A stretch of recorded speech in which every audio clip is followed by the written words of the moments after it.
नमस्कार. आपण सर्व जगातील मराठी रसिकांनी हे वर्ष बाबूजी अर्थात सुधीर फडके, गदिमा आणि आनंदयात्री पु ल देशपांडे यांचं जन्मशताब्दी वर्ष म्हणून साजरं केलं. आता या वर्षाची सांगता होत असताना मी आपल्यासमोर बाबूजी आणि गदिमा या दोहींचं एक अजरामर असं भावगीत सादर करतो आहे. खरं तर हे चित्रपट गीत आहे. या गाण्याबद्दलची आठवण एक जी मी ऐकली ती अशी आहे की गदिमांनी हे गाणं स्वतःच्या मुलीच्या लग्नाच्या मंडपात लिहून दिलं होतं. निर्मात्यांना तातडीने शब्दांची गरज होती गीताची, कारण पुढचं काम त्यापासून आटलं होतं. तर ते गदिमांना भेटायला गेले आणि गदिमांनी ऐन लग्नाच्या मंडपात त्यांना ते गाणं लिहून दिलं. एकतर इतका उत्कट प्रसंग की स्वतःच्या मुलीचं लग्न आहे, अशावेळी त्यांनी ते जे गाणं लिहून दिलं त्या गाण्याचा अर्थ इतका वेगळा होता. त्यांच्या त्यावेळेच्या मनस्थितीपेक्षा इतकं भिन्न भावना होती ती की अशावेळी मनाची ती तटस्थता त्यांनी कुठून आणली असेल तेच जाणवतं. आपल्या सर्वांना माहिती आहे की आत्मविश्वास असणारे अनेक कलाकार असतात, पण ज्यांना आत्मभान झालेलं असतं, म्हणजे ज्यांना स्वतःची ओळख असते, असे फार कमी कलाकार असतात. त्यांपैकी गदिमा होते. त्यामुळेच ते लिहू शकत होते की ज्ञानोबाचा तुकोबाचा तोच माझा वंश आहे, माझी या रक्तात थोडा ईश्वराचा अंश आहे. तर आता आपल्यासमोर ते गाणं सादर करतो. गाण्याचे शब्द आहेत, लळा जिव्हाळा शब्दच खोटे.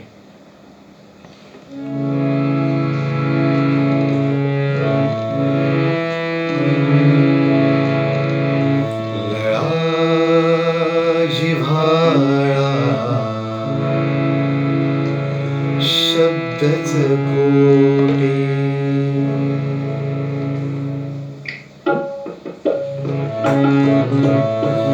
लळा जिव्हाळा शब्दच खोटे, लळा जिव्हाळा शब्दच खोटे. मासा माशा काही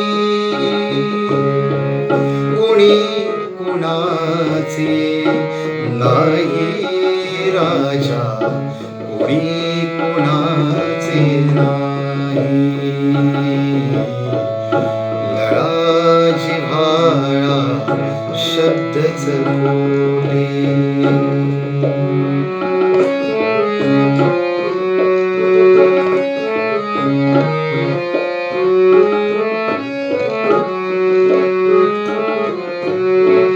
पिसे तनसडी काड्या जमुनी, चिमडी बांधी कोटे. दाणा दाणा आणून जगवी, जीव कोवळे छोटे. बळावता बळ पंखांमधले, बळावता बळ पंखांमधले.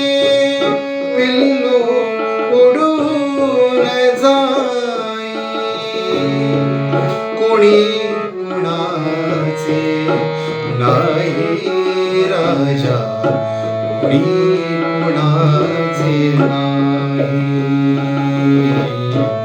लळा जिव्हाळा शब्दच खोटे.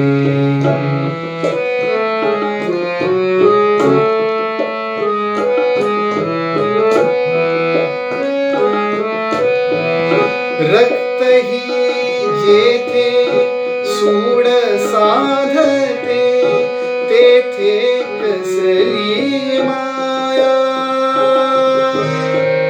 कोण कुणाचे बहीण भाऊ, पती पुत्र जाया. सांगायाची नाती सगळी, सांगायाची नाती सगळी. जो तो फुले पाही,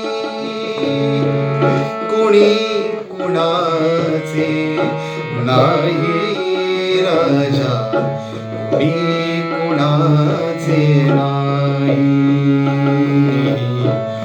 लळा जिव्हाळा शब्दच खोटे मासा माशा काही